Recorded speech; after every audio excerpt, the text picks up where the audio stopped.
Hi, I'm Katherine Bird, and I train and mentor healers, coaches, shamans, psychics, channels, all those sensitive souls that are out to do their sacred work in the world.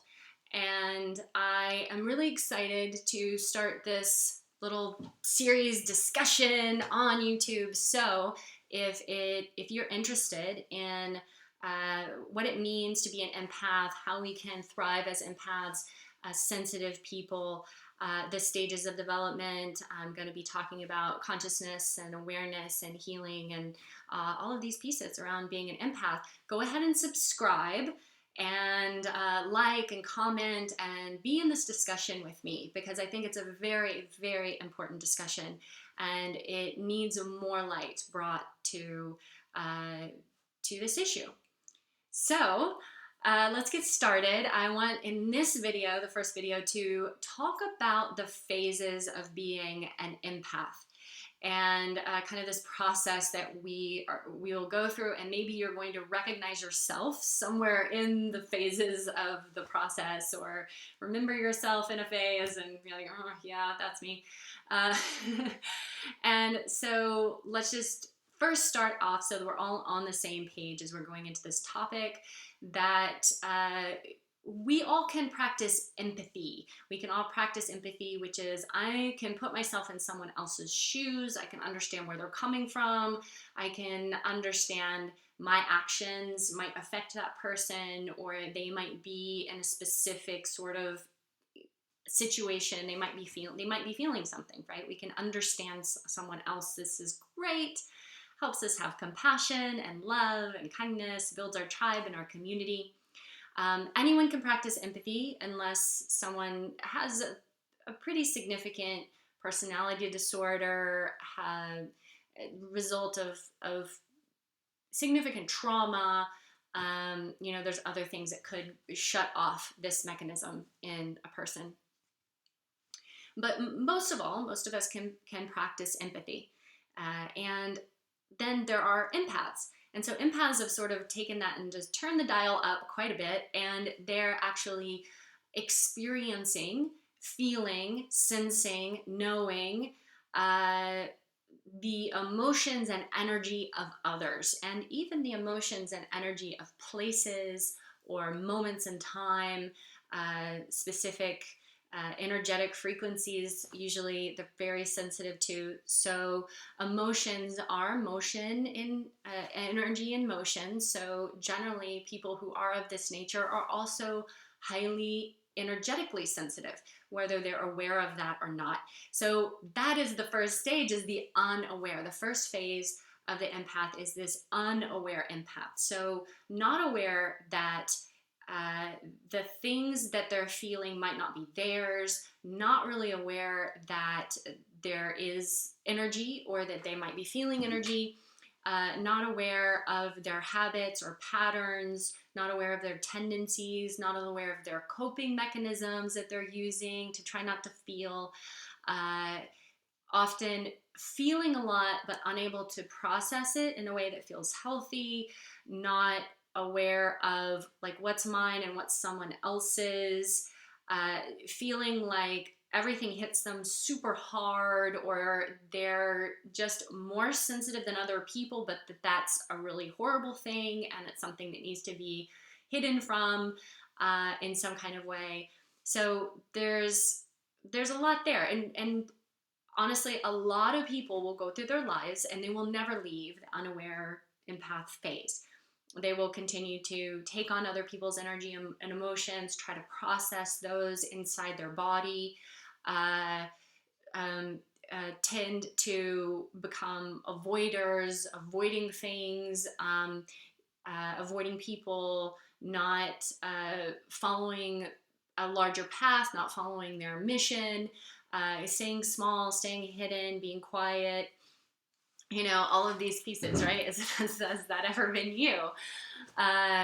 It can be really hard, but there's coping mechanisms. So we can use all kinds of coping mechanisms, right? We can eat and drink and use drugs and take prescription medications and stay away from people. We can you know, shelter ourselves inside of our homes with our hoard of stuff and all of our animals on top of us so that they can try to like help process some of this energy that we're working with.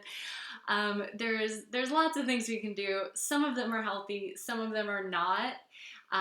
You know, it's you know it, exercising a lot can be a way of coping with this, because exercise actually does help in some ways. It builds the field, it makes you more robust, it makes you stronger. So you're not feeling as much, you're more energetically activated because of that, so you have a stronger system. So, you know, people also they don't like to necessarily, but, you know, putting on weight, keeping things at a distance, trying to build a field, trying to build something out, build something that's going to protect them and hold them in some sort of safety. Or holding on to other people and holding on to situations that maybe could be over, but holding on, trying to remain safe in a system that often doesn't feel safe because there's so much wonkiness, there's so much confusion as to what's there, what's mine, what's real, why so much, why do I feel this way, and not being able to do a lot about it, right? Because it's still that unaware. And unaware that this is even a thing, unaware that they could be doing any of these things. So then we move into this awakening empath. So the awakening empath starts to kind of like maybe go online, or somebody says something to you and you're like, maybe that sounds like me. Okay, great. I'm going to start looking into these groups and I'm going to start doing this. So this is a very, it's a fragile stage in some ways, because there starts to be some explanation, there starts to be some awareness of, oh, like that's me, like I can check off all of these boxes and go, oh, that's me. And at this moment, this kind of fragile space, people do kind of a couple things. They will either really self-identify and become so self-identified with this archetype, right? This archetype of the empath, which also has a flavor of the archetype of the martyr or the victim, and start to kind of be in that frequency and use this newfound knowledge, right? I mean, when we first learn something, we usually, before we transmute to actually learn how to change ourselves, we usually use it as some sort of weapon to kind of look at other people. So at that moment, we start to see things a little bit differently. So we're looking at how like other people are affecting me, and you're doing things to me, and you're a horrible person, and I'm this way because of you, because you were such a bad parent, and you're a narcissist, and you're doing these horrible things to me. And some people, there are narcissists, they exist. Some people are doing horrible things. Some people are very emotionally abusive. And empaths are easy to abuse because we feel so much, and the energy from our feeling is like a drug for someone else, for certain people. It has a lot of texture. It's like this very sharp vibrating energy that's super strong. So if you're able to kind of like tap into that and magnify it, multiply it inside of your system, inside of your field. If someone's poking you in some kind of way, or abusing you in some kind of way, then they're able to actually energetically, in a way, feed off of this magnified energy that you're putting out. So it becomes this feedback loop of something that's happening very subconsciously on an energetic level. Usually most people are not aware of what's happening, and it's this pattern, right? And so we're starting to see in this awakening time, like, oh, okay, so there's patterns that I have, there's awareness of how other people are doing things and operating. I now have some vocabulary, I have some awareness. I'm starting to track some things in my life. I'm starting to go, okay, that's a thing that I do. Okay, that's really interesting. That's a pattern. And then we move into the healing and the practicing empath, which is the next phase. So we awaken, we're unconscious, we awaken, we heal. And so in this healing practicing phase is where we start to collect and do practices. We start to go into our wounds, our trauma, our patterns that we learned as children, the things that we took on because we grew up in a home that was very unstable, or abusive, or neglectful, or we just couldn't quite manage. We didn't really know how to be loved, so we tried all of these different things and developed all of these patterns of processing other people's energy, taking things on, transmuting it inside of our body, and then coping. So now when we start to peel apart some of these coping mechanisms, okay, well, I'm going off of these medicines, or I'm not going to engage in this relationship, and all of these things. We start kind of unpacking our lives, and through that process, it's really, really important to have support and to help and context. To have people that you're doing your healing work with, however it is that you're called and guided to do your healing work, because alone it sucks. It sucks to try to figure this out on your own. And in my opinion, there's so many beautiful modalities, so many things that are out there to learn and study and grow and receive healing from. And by and large, most of them, have some merit and some support and some help. So there are many paths back to the one, right? But from what I see is that it's important for us as we're healing, as we're going through processes, as we're shedding these old layers of being, as we're getting inside and doing this inner child work and realizing, this is why I do this. This is what I learned.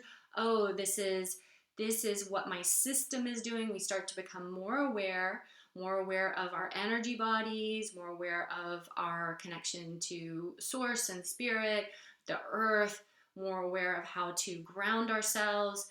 I think that physical energetic practices are,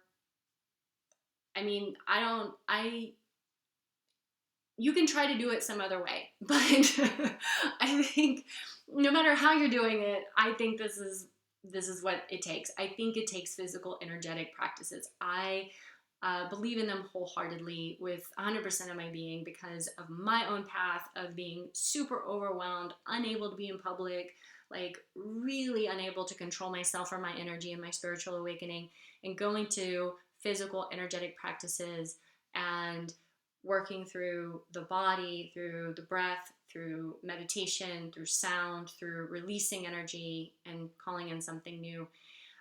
So this is that healing practicing. So it's like healing, yes, maybe going and receiving healing from healers, but also practicing more awareness, more consciousness of what's happening day to day in our lives, but then also what are the practices? What are the things that I'm doing in my life? The self-care, because empaths need more self-care than normal people.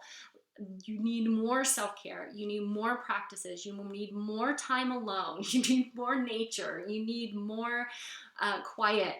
And when you have those things and they're intentional, functional, intelligent, then you start to rise and survive at a higher level and a higher level and begin to thrive so that you're able to be of service, see clients, deal with heavy shit, get out of relationships that don't serve you, change your life, be more seen, get out and have more friends, do things that are edgy, which creates joy and freedom and yay, right? So then we're moving into what is the evolved empath, right? Which is service, which is fully activated, purpose, mission.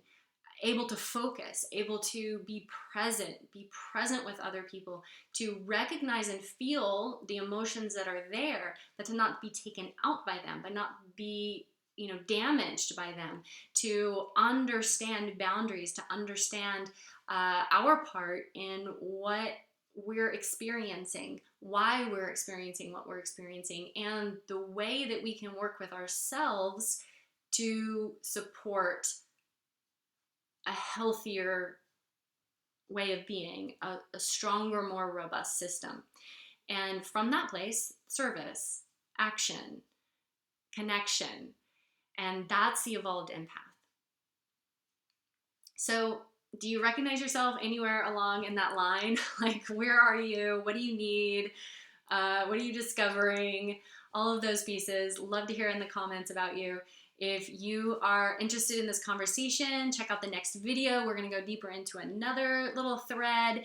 If you want support, empath support, I'm encouraging you to check out my course, 5 Elements for Empaths, working with Chinese energetic medicine, Taoist mysticism, and moving energy, movement, breath, and sound, and personal emotional intelligence and healing, and working on becoming better and better people and stronger facilitators and creators out there. So check out the next video. I will see you soon.